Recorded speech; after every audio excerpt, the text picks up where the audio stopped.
Hey everybody, it's John DePietro. And you know, when you spend your career in the media business, you get to meet some very interesting people. And I hate to say that it's just about 30 years ago that a gentleman came to Worcester, Massachusetts to speak to a group. And I was so impressed with his message that I decided to take the liberty of calling him. And he was an executive with the Orlando Magic at the time.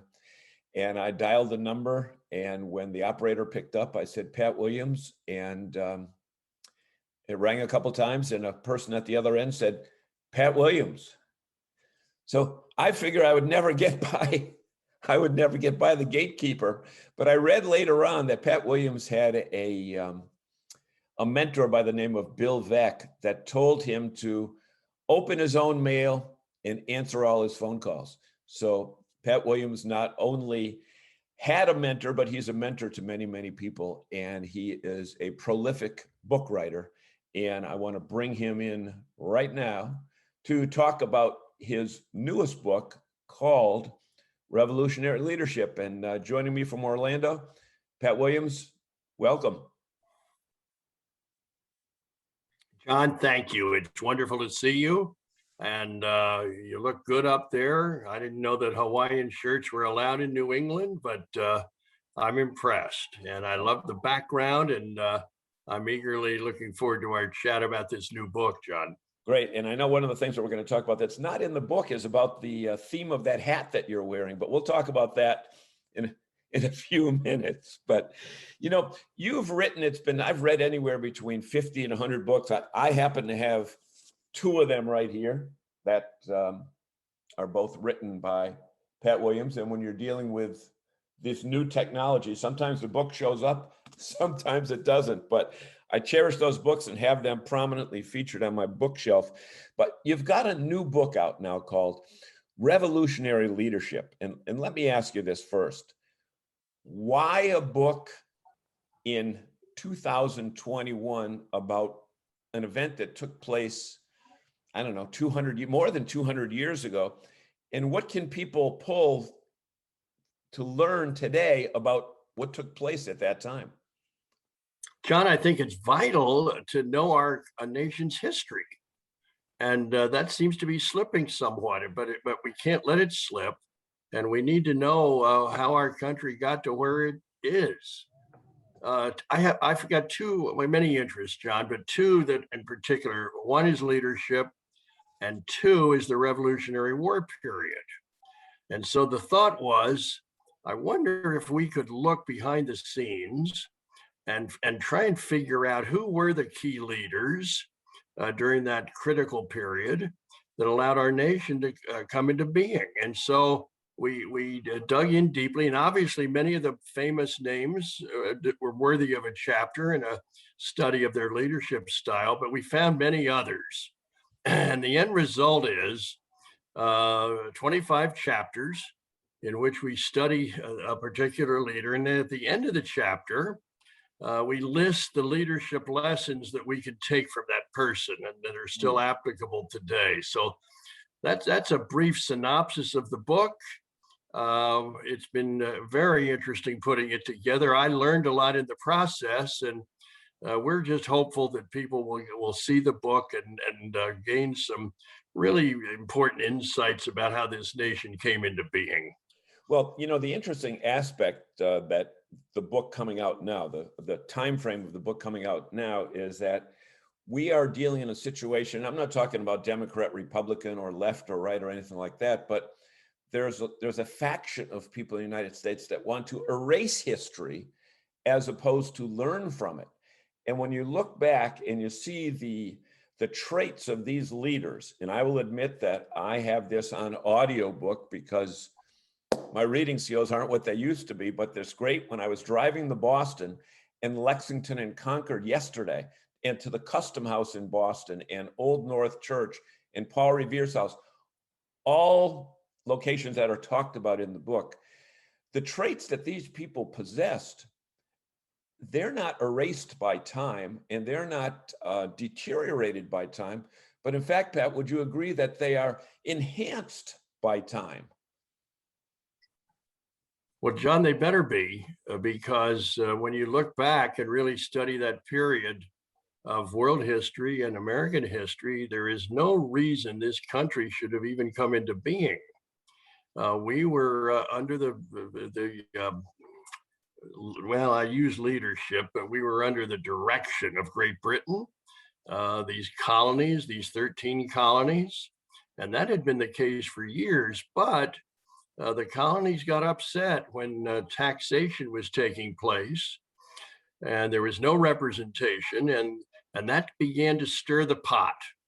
And little by little, it began to well, the rebellion started, and then we had the tea thrown into the Boston Harbor. Well, that really got the British upset, terribly upset. Yep. And now they viewed these colonies getting totally out of control, and so across the Atlantic comes the military. And Great Britain, John, was the powerful military force on earth at the time, including the world's greatest navy. And they came over determined just to squash this rebellion as quickly as possible. But by then, these leaders had said, we want our own country. It's time for us to be an independent nation. Thomas Jefferson did the major writing on the Declaration of Independence. These signees of that knew that they were putting their neck in a noose. And if this thing didn't work, they probably all would have been hung. So it was a tremendously important period. And this war, John, that we had no business winning, it took 8 years, but the end result was a victory at Yorktown, which sealed the victory. And that's how America got started. The United States came into being. And we need to know about these people, these bold, courageous leaders who were the key to it all happening. Yep. Well, yesterday, like I say, I was in Boston and we were standing right under the Custom House, which is now a Marriott hotel. And Paul Revere's house was just on the street because we were in the north end of Boston. And, you know, when you live in an area, Pat, you don't realize the historical aspect of it. But then when you see people from all over the United States walking the same streets that you have a tendency to become familiar with, you realize the history that's there. So what similarities in today's world right now do you see taking place back in the 1700s that we can really learn from? Well, John, there's a common trait that I've noticed with all these leaders we write about, and it's simply this. It's one word. It's called vision. Leadership always begins with vision. A man or a woman sees things that the rest of us don't. They see farther down the road than us, and they see the finished product clearly in their minds. And then they know you got to work backwards, putting the pieces in place to turn that vision into reality. So these people we write about, well, let's just focus on George Washington. George Washington was a visionary. He had this vision of a new nation, independent of Great Britain's rule. And that's what kept him hanging in there for those 8 tough years of the war. He never left his troops, never got back to his home in Virginia. He was completely dedicated and committed to this new nation coming into being because he had a vision of what it was going to be. And then his vision continued when he was named the president. And for 8 years, he set the pace. He had a vision of what the presidency should be like. And to this day, we have a debt of gratitude to him. Now, I need to say that none of these people we write about were perfect. They were not legends. They were real human beings, flesh and blood human beings with all the same issues that we all have. But they rose above them to lay the groundwork for our country to come into being. So I think as people read this book, John, they're going to get quite intrigued by many of these people, some that they haven't heard that much about. But it's important to read about Henry Knox and General Nathaniel Greene and Lafayette and Baron von Steuben, and oh boy, some fascinating characters. There were some amazing names in there, and one of the ones that I was kind of caught with and caught off guard with is Ben Franklin. Because when you think of Ben Franklin, you think of Philadelphia, but in fact, he was a Boston native. But he was more than just the person who, what is he on, a $5 bill or $10, whatever it is. But he's on a bill that you and I aren't. But he did so many things. He was a writer, a printer, an inventor. He is credited with creating the first post office and the first fire station. And I figured out later on, Pat, when I did more research, why he was such a major character in your book. It's because he was number 15 of 17 children, and large families are certainly something of a familiar attitude with the Williams family. But, you know, he loved to read, and you know, the other trait that you said was that great leaders are readers. And today we don't read anymore. I think there's so much in the book that we need to bring back, especially the part about the political people today that want to divide us. And all these people wanted to do was, they were not self-serving at all. They were just, like you said, regular people. John, you raise a good point. And the more I study leadership and great leaders, by and large, these men and women were voracious readers. Voracious. And you mentioned earlier Bill Veeck, the great baseball executive. One of the things I learned from Bill was his passion for books. He of all description.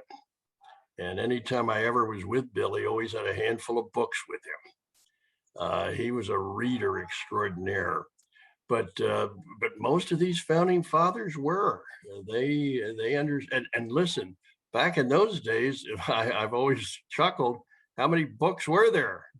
Not like there were Barnes and Nobles. You couldn't go up on Amazon and order, you know, a dozen books or whatever. So whatever books they had, most of them were probably coming from Europe, but they were very intentional about their reading. And so Harry Truman, the president, who is maybe our number one presidential reader, but he once said, not all readers will be leaders, but all leaders must be readers. And so I encourage people of all ages, you know, start a good habit of reading good books, books that are of interest to you. And the smarter you get, John, the more you want to learn, the more you are willing to learn. When you get your brain tuned up and really have it alive and vibrant, and the best way to keep that brain in good shape is to attach a book to it. Yeah. And then the smarter you get, the more you realize the less you know.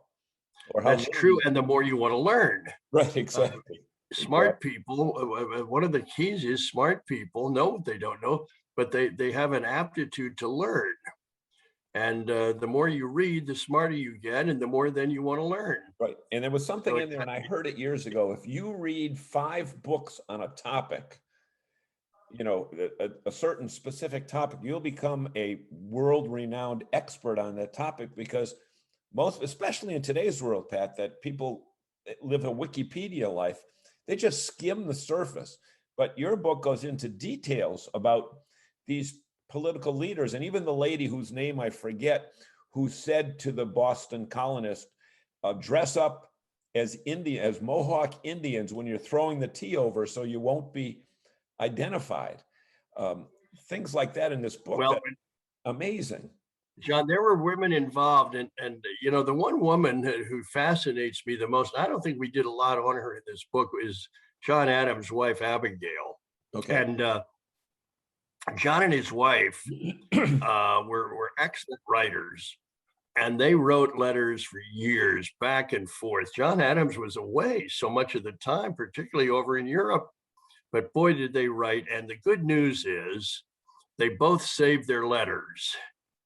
Abigail saved John's letters and vice versa. And so historians have been deeply impacted by the correspondence between John and Abigail. Unfortunately, on the other hand, Martha Washington just burned all of her correspondence with George. And historians to this day are still gnashing their teeth over that so much of that correspondence was destroyed because Martha thought it was personal and did not want the whole world, peeking into their mail. And so, and on another topic, there was always Rosemary Wood that erased a few things as well. Yeah, so back in those days, you didn't step on a pedal, you just lit up a fire and then dumped all the correspondence in there. And so it is too bad. There are a couple of letters that survived, but most of them, were destroyed. Nevertheless, Abigail Adams is one of the women of the Revolution who I have a great respect for.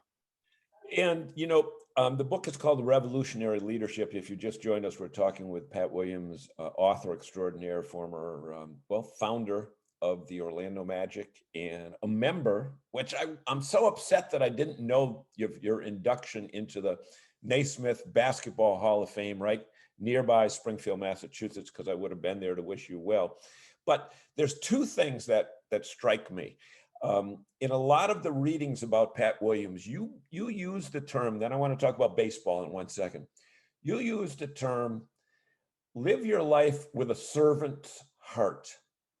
Talk about that, please. Well, John, I think the greatest joy that we get is when we serve others. I think the greatest period that we don't enjoy our lives is when it's all about us.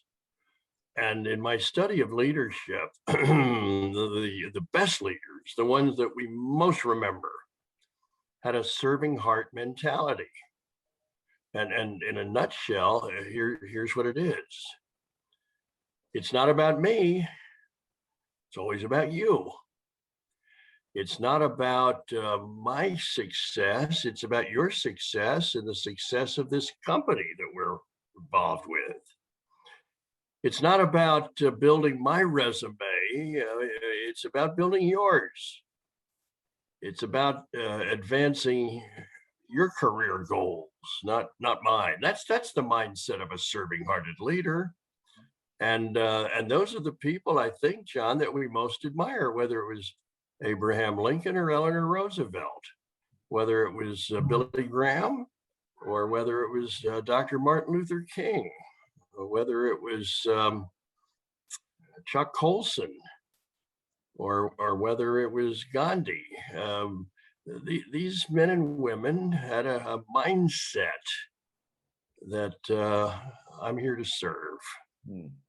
Jesus set that standard years ago, but to those people like Mother Teresa and others who caught it, they were the difference makers. But we can all be serving-hearted leaders. We need to just get out of our own way and every day be thinking, how can I be of service to other people? And I think those are the most rewarding parts of anybody's life. For sure. And, I have the Capitol building behind us, and it seems like we need more of those people that work in that building. And it seems, if anything, we're just going in the opposite direction, but maybe more people will pick up your book. Now, an 81-year-old. Well, John, I hope they do. And I hope they come away after reading about these people who are the reason we have a country today. They were bold, they were courageous, they were insightful. And because of their efforts, John, the United States of America came into being. And boy, the more I study it, John, we had no business winning that war. The British had more troops, and they had a navy, and they had better military equipment, and they had better uniforms, and they had better food service, and they had better everything. But we had these leaders that Great Britain didn't. And I think that was the difference. Leadership, listen, everything rises and falls on leadership. It always has, it always will. It's always going to be an important topic in this country. And we need to be constantly working with youngsters and getting them into leadership positions and helping them to learn about leadership, giving them opportunities at a young age. That's all part of it. somewhere in the book, you say it was a miracle that we won that war. And also, when you're describing the founding of the Magic, you say it was a miracle that we got that team because Miami was ahead of us, Charlotte was ahead of us, Jacksonville was ahead of us, all big Florida cities that were bigger than Orlando. Miracles don't just happen, do they? Well, John, it's important to have dreams. And I came to Orlando 35 years ago with big dreams about helping to turn this Central Florida city into a NBA town. And you're right, we were not a big city then. Now, today, we're the 17th largest media market in North America. But back then, Orlando was not much to look at. We had Disney, but no Universal, and no big airport, and no big convention center. But we came across as this scrappy, hustling little community. And the NBA, I think the more they studied us, the more they liked what they saw. But we kept saying, you've got to look at us, now, but more importantly, 10 years from now, 20 years from now. We kept selling that.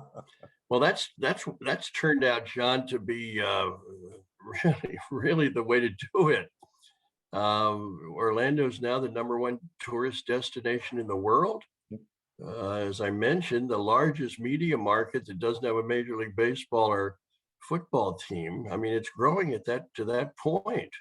And now the next effort here is trying to turn Orlando into a Major League Baseball city. Yeah. And thus the Orlando Dreamers have been born. Which segues right. There's our hat, John. I figured I'd give the hat a little plug. Yeah. So we've got everything but a team. Most 81-year-old people are probably in a rocking chair somewhere in, not in Orlando because it's too busy, but either in West Palm or in Naples. But you're not slowing down. I mean, you had an announcement a couple of years ago when you, quote unquote, officially retired from the Magic, but you said, I'm not retiring from life. And at the same time, not only is there another challenge, but you're going through a cancer challenge, and which is a topic for a whole other sermon, how you mentally got yourself together to beat that. And I remember when the announcement was made that you were what's the word, diagnosed with multiple myeloma. You said, I'm going to beat this. And you know what? The odds were totally against you, Pat Williams, but through some faith and vision and perseverance, not only have you beaten that, but you got that hat on. And like my friend Bob Cousy and our friend Bob Cousy, you might be throwing out the first ball in a few years at a game. Well, John, here's the deal. You get a team. First of all, you got to have three things to get a team. You've got to have the market, got to have the facility, and you've got to have the right owner. So we're working on all three of them. The market is going to take care of itself. The ballpark is exciting to plan and design a ballpark. And we're still seeking for that right owner. But above all, how do you get a team? Well, one either moves here, an existing team moves, or expansion. And the Major League Baseball has said that they want to add 2 cities. And we feel that we're the best city they could examine and move an expansion team to. So all of that is stirring quietly underneath the surface. But as time goes on, it's going to become more and more visible. And we just are doing everything we can to be in a good position when that time comes, that baseball will look at us and say, boy, Orlando would bring so much to the baseball table. So that's my latest issue, John. There's still books to write and speeches to give and grandchildren to help raise and little league games to go to. But here's the point I'm making. If your health is good, and I'm grateful about this cancer that was diagnosed 11 years ago, and I've been able to plow through it. But John, here's the point I'm making. From 80 to 90, I think they should be your most productive years.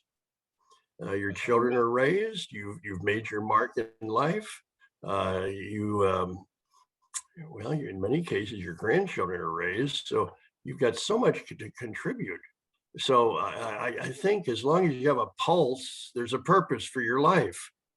And to just pack it in and sit in a rocking chair until the Grim Reaper comes along, that's not the way to do it. So stay involved. We need senior citizens, John, to help raise this next generation. And there's so much for us to do that we can't just sit and watch life go by.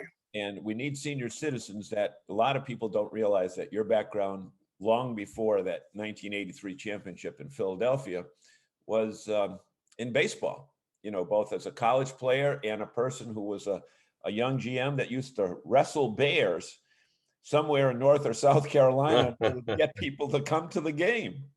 I mean, wrestle animals. I don't mean wrestle bear. Well, John, I got into baseball right out of college. I was a catcher at Wake Forest, and then spent 2 years as a minor league catcher in the Phillies system, which led to openings in running minor league ball clubs in their farm system. And I did that for 5 years. And all of my goals were headed in the direction of baseball. And then out of a clear blue sky, or so it seemed, Dr. Jack Ramsey called me from Philadelphia, the GM of the 76ers, and he was about to become the coach, and he needed somebody to run his front office because he was going to be a full-time coach. And he reached out to me in Spartanburg, South Carolina. It was a God thing, John. I never had met Jack Ramsey. I knew him. I admired him greatly. But that's how it all started. And that started a 51-year run in the NBA. And I treasure those times, treasure my friendships from my basketball days. But now we're full bore back into the baseball world. And as I said, trying to duplicate the Orlando Magic effort with the Orlando Dreamers and bring baseball here. Yeah. Well, we want to thank you so much. I know there's a million things on your schedule, and it's so good to see your energy, because people, whether they're young, middle-aged, in the midst of their career or whatever, they need to have that vision. They need to have that drive. They need to have that something to look forward to. And you are an example of someone who embodies all of those qualities. We want to thank you so much for taking time for this interview. And we want to let you know, my name's John DePietro. John, a million thanks. Always good to see you. And I appreciate our friendship, which goes way back. You take good care of yourself. And have a great day. Ladies and gentlemen, the book is Revolutionary Leadership. If you don't read, you can go on Audible, you can go on Amazon, you can go anywhere and get it and do like I did, drive to Boston, listen to the book, and you'll learn from it and you'll enjoy it. Have a great day, everybody.